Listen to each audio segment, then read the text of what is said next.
Hi, welcome to Taste of Florida Tropics. I'm Sonia Baquero, your host today.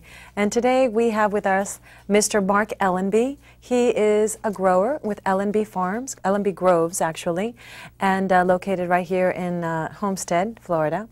And welcome, Mark. How are you? Thank you, Sonia. I'm very fine. How are you? Great, thank you. I see you brought us some wonderful, wonderful Florida tropical fruits with us today. And this gives us a great opportunity to see some of these a little unusual, some not so common type of tropical fruits. Do you want to talk a little bit about what you've brought for us today? Okay. I think the most eye-catching fruit on the table, at least to my eye, is this big jackfruit. This is the world's largest tree fruit. We're lucky enough to grow them, and they grow very readily from seed. And so these are actually seedling trees. We started with very fine jackfruits, and so we have very fine progeny. In horticulture, we say they're very precocious. They fruit at a very young age, so once we grow a big enough tree to hold a fruit that big, and the tree has the good sense to put it on the big limbs, then it will start to flower and fruit. It overcomes its juvenile period. And from flower to fruit is a long period of time. Like this. Now, now you are a grower of jackfruit. And I'm a grower of jackfruit. I grow it commercially in the Redland, and we market it mostly in the multifaceted Asian marketplace. Okay. We have a little bit of niche marketing of the green fruit, which is eaten as a vegetable, but the mature fruit mostly goes in the Asian marketplace up the east coast of the U.S., and not all of the fruit is edible. I've brought you some of the edible portions so that we can try it out. Okay. So you do grow jackfruit. Is that your main grove, or also you do, I know you do sapodilla? I grow many different fruits, Sonia. Jackfruit is one of our summer fruits. We grow also in the summer lychee, followed by longan. We grow mamey sapote all summer long. We're just at the very tail end of our sapodilla season. This is sapodilla. The frosty one over there is actually a frozen mamey from... Oh, you just took the fruit? We took the entire fruit, we right ripened it, we put it in the freezer because we were in a hurry. Okay. And that's to let people know also that when you have an abundance of the fruit and you have too many to eat at one time, you can either freeze the pulp or you can freeze the whole fruit in a pinch. Oh, excellent. Yes. Yeah. I see, yeah, the pulp, you would just cut it up, put it into baggies, and put it in your freezer, and you can enjoy it anytime. Anytime during the year. You can eat it frozen. You can use the frozen pulp in a batido. You can use it in, which is a milkshake. You can use it in any type of a dish at all. Same as fresh, only it's frozen. It's wonderful. Exactly. We also eat it as a dessert fruit, just as a frozen fruit. Oh, very nice. Now, Mark, how did you get into this growing business of all these unusual fruits and tropical fruits? I got interested in growing when I lived up on the east side of Lake Michigan in northwest Indiana. We had a big, big garden, and it was a nice area for growing fruit because of the moderating influence of Lake Michigan, moderating late spring frost. And so you had blueberries and peaches and grapes and asparagus. We used to get 3 pounds for $1. Lovely area. And I got intrigued with fruits, and I said, well, I'm going to go to grad school in horticulture, in botany. I'm either going to go up to Michigan State and Cornell and do the fruits that I know, or I'm kind of intrigued with the tropics. So I started working my way down south by way of Clemson and then the University of Florida. And I've been down here as an orchardist since 1979. Wow, we're so lucky to have you, because you are such a big contributor to our organization, as well as the industry as a whole. I know that there's also some other types of fruits that you didn't bring, that you do some carambola as well. We grow plenty of carambola, the and Florida one that star I especially fruit. like is the caimito, which I know it's a... Caimito is a little difficult under South Florida conditions. Yeah. It's a very tropical fruit. We might call it ultra-tropical. So when temperatures get down into the 40s or the high 30s, and it's the winter time and your winter crop is hanging there, the tree wants to defoliate, and so you have this massive crop that is just out there with the elements. And it just doesn't quite overwinter as well as some of the others. That's a shame, because I do love that one. I do too. Now, are all your groves you're located right down here in the Redlands area? Everything is in the Redland. We're very lucky to lease some ground. We have long-term leases with Florida Power and Light, so I'm an orchardist where there's just a single power line transmission, and it's been very comfortable for me, and it's allowed me to have a bigger footprint and more orchards. Very interesting. Now, let's talk about a little bit about the seasonalities of these fruits. I know the jackfruit, and you did bring some wonderful frozen pulp of what is inside this humongous animal right here, is the jackfruit. If you want to show the viewers what the inside pulp would look like once you open this. When you open this big fruit, there's probably 80 or 100 seeds that are as big as the ball of your thumb, okay? Around the seed is a pocket of flesh. Some people call it an arrow. I'm not sure horticulturally that it is an arrow. I think this is a giant berry or some such thing. This is a mass of flowers. Yeah, and I know that this fruit can even get larger than this. I mean, we don't... The literature reports that they get up to 40 or 50 kilograms. Our largest fruit has been just over 40 kilograms. We had an 82-pound fruit. 82 It was a pounds. big deal. We couldn't put it on our 60-pound scale. It took 2 scales. And it was a pretty big deal. Also, there's an edible portion aside from this pocket of flesh. The seed is edible. So the seeds are boiled and mashed like a big lima bean, or parboiled and then roasted like a roasted chestnut, and they're wonderful. Really? And do you salt them, or just? Yes, absolutely a fabulous, fabulous thing. So this is the edible portion. These pockets of flesh, and these are just little elusive pockets here. Very nice. Yes. And the taste and texture of this fruit is a little different. I mean, it is a delicious fruit, one that we must all try. However, what would you kind of? I would say banana this to? With melon, a little pineapple, some mango in there. Some people say pina colada. You can say it is somewhat like a juicy fruit flavor, like a juicy fruit gum. You can taste it and see what you think. Thank you. Oh, I get to taste some of this wonderful fruit. I do love the jackfruit. It's easy to like. Very nice. I do taste a little bit of the banana in there. And the juicy fruit, how funny. That is a great taste there. Jackfruit's a really fun fruit. It's a family-sized fruit.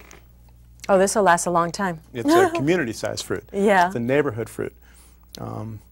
It's native to the Far East, Thailand, Malaysia. It grows well in the Philippines. It grows well in India, and it's been naturalized and brought to Brazil, where it's actually not a very popular fruit. It's in Jamaica, and it's been in South Florida for some time.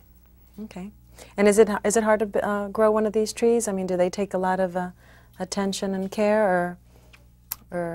I think all tropical fruit trees take a fair degree of attention and care. Under our South Florida conditions, it's almost like growing trees hydroponically. We stand them up. Our soils have a good water holding capacity to a degree. We can exchange nutrients well, but we're just holding the trees in place. The best fertilizers, I've been told, are a farmer's footprint and his shadow. So yes, they all take a lot of attention. We need minor element nutrition down here. We need good organic fertilizers. As the orchard gets bigger, we have leaf litter, and so we build the organics and we have more tilth, and our ground gets very cushy. It's sometimes difficult under our calcareous limestone rocky conditions to establish a soil, so we provide for wind protection so that the trees can get established. But I don't feel that jackfruit is any more difficult than any of the other tropical trees or subtropical trees. Really? Okay. You know, we don't pay so much attention to some of these things, and we don't give you growers all the credit you deserve on all this attention that you're out there in this Florida heat, under the sun, and taking care of these fruits. Well, I think we're pretty lucky to be out there. Yeah. You know, it's a nice. You gotta love what you do, and I think most growers do love what they do. Yeah. I think the opportunities are there. Even in the face of international competition, I think that Florida fruits will prevail. People like fresh grown fruits. And with a broad multi-ethnic base and a lot more interest in unusual and healthy foods these days, I think that the opportunities will still be in front of us. Exactly that, that you mentioned, the healthy levels of antioxidant and nutritious value that these fruits have, these tropical fruits, are just amazing. The mamey there that you see, which is the orange, right? And that is a frozen. That's the pulp. That's the pulp of the mamey. But let's see. This is kind of defrosting very quickly under the lights. You see this frosty one here. This is a whole mamey that's been ripened, and maybe in the next segment we'll be able to slice this up and see what's going on. But this is loaded, I think, with beta carotene. It's a deep orange fruit. It's got good fiber. It's a remarkable fruit. Yeah, very, very unknown in the American marketplace. The studies that the Tropical Fruit Organization has done, I have mentioned in a previous show as well, that they are just out of the series. I mean, they're very, very high in antioxidants. So that's another good reason. I think they're going to be off the charts. Another good reason why to have some of these fruits. And we did have a previous guest talk to us about lychees, and I'm so happy that you brought us some of the fresh lychees that, again, you have frozen. Fresh frozen lychees are really a winner. Because we were talking about some of the challenges being such a short season and things like that. So this is a great alternative. Take your fresh lychees, throw them in the freezer, and you can enjoy it the rest of the year. You enjoy them the year round. You have a 3 to 4 week season, maybe 5 weeks. And if you put them in a Ziploc bag in the freezer, they're high in sugars, and they keep their quality for a long, they keep the quality for the entire year. We are defrosting our chest freezers now and using up the rest of last year's crop so that we can once again refreeze. They're perfect. There's no freezer burn. Really? Because they have the high sugar content, they preserve everything that's there. If you warm it in your hand, if you warm it in your hand, this might be a little messy. That's good. Just so that the skin will slip off. See a little bit more of the color, which is a very, it's a very deep red, right? And then just warm it just a bit enough, I think, so that you can slip off the skin if we were to do this, and then you can eat it frozen, and it's as if you're eating a lychee sorbet, and you don't have to make a sorbet, you don't have to do a thing, nothing added, nothing taken away. Look at that beautiful flesh. Lychee sorbet. Look at that beautiful. It's a lovely opportunity. Yeah, and just like that, garnished on the side, if you have a lychee dish and you put that on the side, that is a wonderful. Yeah, eat this. Go ahead, be my guest. They're yours. Great. So we were talking a little bit about the industry. I know you've been involved in this industry and in the organization of tropical fruit growers for a long time, and have brought so much knowledge and assistance to the fruit growers here. What do you see are some of the challenges that these fruit growers are encountering, or yourself encountering? Well, I might say, because I have a tiny little lychee seed in my hand, that what we want to do in lychee culture is we want to grow a seed that is tiny, called a chicken tongue. Okay, that is really the name, is chicken tongue. The complaint is that lychees have too big a seed and not enough flesh. So if you have a tiny seed, you have a big amount of lychee. So the challenge is to produce the best cultivars in the face of international competition. There are fruits coming from across the way, from China, that have been grown for, they've been growing them for thousands of years. They have a lot of experience, and what I've heard is that within the next 3 years, they're exporting giant fruit with a small seed, and I've heard in the next few years, the fruit will be essentially seedless. Well, that's a challenge to meet that. Other challenges are in the face of development pressure, in the face of many regulations, in the face of not a clear-cut marketing campaign, to really have the continuity to have Florida product in the marketplace all the time. I think that we can do so. Fortunately, I don't just grow one fruit. if I was just growing one single fruit, I wouldn't feel as resilient as You're I very sometimes diversified. feel. It's helped us a lot. Good for you. Very interesting. We're going to take a quick break, Mark. Don't you go away. You come back and you hear more about these wonderful tropical fruits.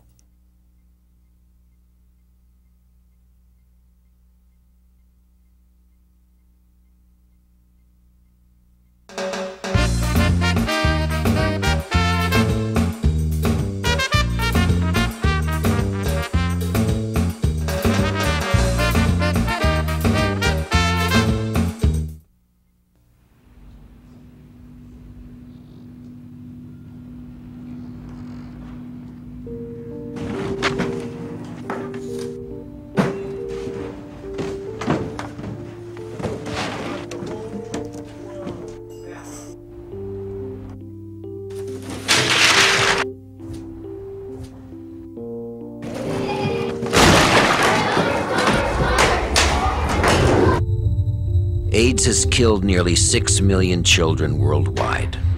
That's more than every child in every preschool, grade school, and high school in New York, Chicago, Los Angeles, Washington, Atlanta, and Miami combined.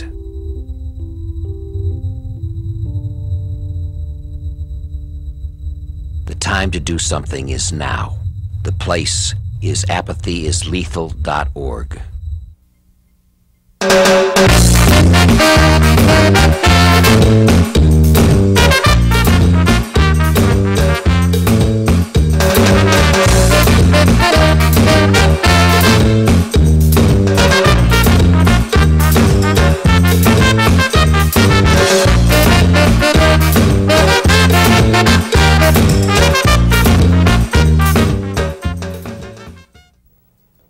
Hi, welcome to Taste of Florida Tropics. I'm Sonia Baquero, and today we are with Mr. Mark Ellenby with Ellenby Groves, and he has been so nice enough to bring us some of his fruits right off of his grove right here in the Redland area. And we were discussing some of these tropical fruits, which is the jackfruit. We have mamey, we have sapodilla, we brought some of the lychees that are going to be coming into season any moment now.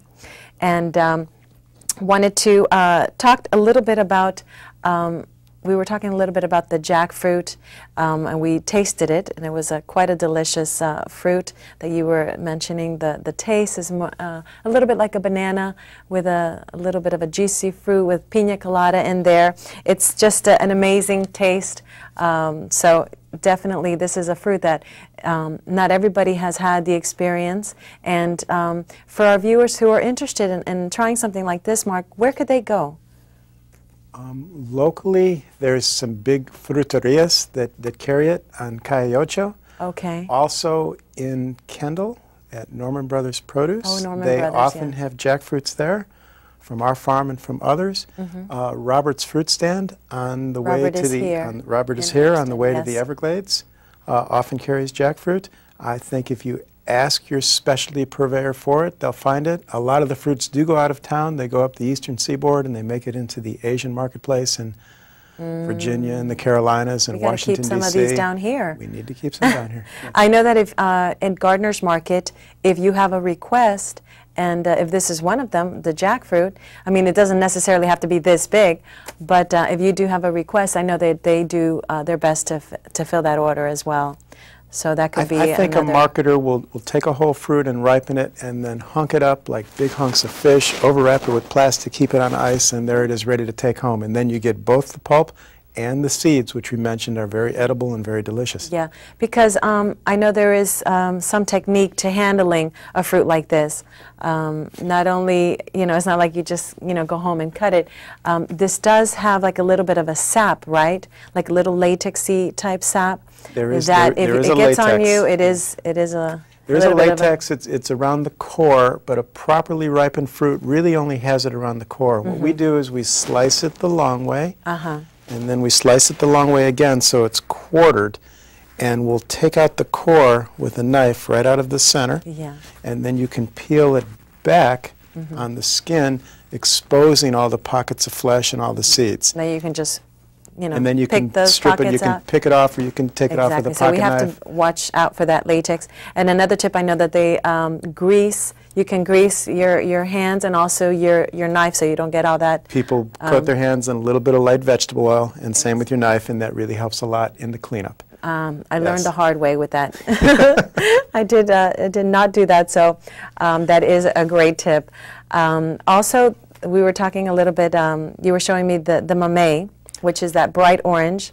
This is the mamey, this bright orange, and this is very popular in the Hispanics, but again, we're trying to bring this more mainstream and get everybody crazy about these fruits. So this fruit is edible as a ripe fruit or as a frozen ripe fruit. So it is now thawed just enough so that it's still frozen, and yet it can be eaten just like this as a frozen and ripe fruit, and it's absolutely lovely. Yeah, and this again, you can find it off Calle Ocho. This is very available on Calle Ocho. I think it's often in Sedaños. I've seen it lately in Publix. The winter fruit of mamey. You have a very long season with several varieties, and I think it's widely available in the Miami area. That's great. It is great, yes. That's great to have that around for a long time. And then another fruit that one of our guests had seen at a local retailer, however, it wasn't didn't have any name on it, so nobody really knew what it was the sapodilla. And this is another another fruit that is becoming more and more commercial. As you know, being a commercial provider. Tell us a little history about this sapodilla. Sapodilla is just a phenomenal fruit. It's a tree that is very well adapted to South Florida. It grows all the way through the Florida Keys, in the West Indies. There's trees in Key West. It takes cold and wind and salt conditions. The sap of the tree is chicle, real chewing gum. Before synthetic chewing gum came around, chicle was cut in the forest of Central America by chicleros, who would gash the tree and then collect the sap in buckets and then boil this sap just a bit until it's solidified, some of the water went away, and there's your chicle, and that is real chewing gum. So we've done it without the boiling. We collect some sap and we do it in all. And is it a menthol or a no, it has no flavor at all. You have to add the flavors to it. You do. But you can chew it for hours on end. I mean, it's real chewing gum. It's lovely. But it doesn't translate into the fruit at all. The fruit is like a brown sugar pear. This is a pear that's been essentially injected with brown sugar or maple syrup. It's an absolutely lovely, lovely, lovely fruit. Nothing not to like about it. Very, very sweet. Wonderful dessert fruit, and what I like about it as a grower is it has a nice long growing season, which lends itself to being a nice dooryard fruit also. If you have a couple of trees in the dooryard, they'll cross-pollinate, which is very important in fruit production. But you'll have a season that is essentially December through May. We're at the tail end of our season now. Okay. With a little bit of scattered fruit, right? Summer. Exactly. So it's an off-season fruit, which is very, very good for me, but and a very long season. So it's wonderful in that respect, and it's a very sturdy, well-adapted tree, as I've mentioned. So there's nothing not to like about it. And does that have a long shelf life? I mean, if you put it in the refrigerator, will it last a little bit, or? The fruit holds up extremely well in the refrigerator. Once it's ripened, I think you can hold it for 7 days or more, and also you can hold it takes at least 7 to 10 days to ripen from the time we pick it, and you can hold it in the cooler for a bit to delay ripening. So it handles pretty well, and I think it's going to find good distribution into the retail system. Also, the fruit is multi-ethnic, and it has a very long season. So in the Indian marketplace, they call it chiku. And in the Hispanic marketplace, it's called sapote, or níspero, or sapodilla. And it depends where you're from. Exactly right. You're gonna call it. Exactly right. And the Asians call it sapote, and it's nice that it has a broad multi-ethnic base, and it's also nice that it has a very long season of production. Nice for me as a grower, but also nice for a dooryard producer, because if you put a couple of trees in your yard, you can have essentially a 6-month season. Very nice. Okay, so from all these fruits, if somebody was interested in planting a tree in their yard, which one would you recommend? All of them. Well, perhaps all of them, but you know, people have to pick and choose because not everybody, you know, has an orchard available. And if you're going to have a dooryard tree, you want to have a tree that's going to be a good producer, that's going to provide shade and privacy and do well under South Florida conditions. Now, is that a very large tree? I mean, a lot of people have, you know, issues with the sizes of these trees if they get too large. Every single one of these trees will become a large tree, but every single one of these trees will lend itself extremely well to pruning. Okay. I think South Florida homeowners are afraid to prune their trees. Oh, can I cut it now? Yes, I think you can cut it most any time. Really? Except prior to the cold weather where you don't want to induce some new growth that'll be very tender before the cold weather. But aside from that little 3-month period of time in the year, you can prune that tree to your liking whenever you'd like. Really? So yearly you could prune the tree and you won't have any issues with your fruit coming in? I mean, I'd say that's a good problem to have. I've always found tree size control to be a very good problem to have for me. Getting the tree up to size and getting it established and getting it to where it's, you know, 16, 18, 20 feet and you can't reach those top fruits, that's where you want to be. Oh, okay. For you as a grower. Well, I think even for a homeowner, you know, you can only produce so much fruit on a 5 or 6 or 8 foot tree. You know, you're not going to be able to produce a big jackfruit on a small tree. That's true. Our experience has been when we build the tree architecture, then the tree has the good sense to hold and to make big fruits. Yeah. You can produce only a handful of fruits on a small tree. Really? So which tree would you plant in the dooryard? I think it's personal taste. I think you should try all the fruits and then decide. Yes. And then make a good decision. The jackfruit that you're growing, at the beginning, I mean, they can range in size, right? I mean, I know you mentioned they can be up to 80 pounds. I mean, that was your largest record-breaking jack. But I mean, they come in maybe a little smaller size. They do, and there's some varieties, some cultivated varieties, cultivars, that are smaller sizes. There's varieties that make 11 to 15 pound fruit. So you can basically choose and decide. You can choose and decide which variety you want, and I mean they're a little different in taste as well, right? Maybe a very slight texture taste. The texture varies a lot in jackfruit. In fact, there's a crunchy type that we mostly grow, and there's a soft-fleshed type that is not popular, but if you like jackfruit, it's absolutely wonderful. Great. Thank you, Mark. I appreciate you bringing all these wonderful fruits. Thank you. And I appreciate you staying with us and watching. Please come back and watch us again at Taste of Florida Tropics.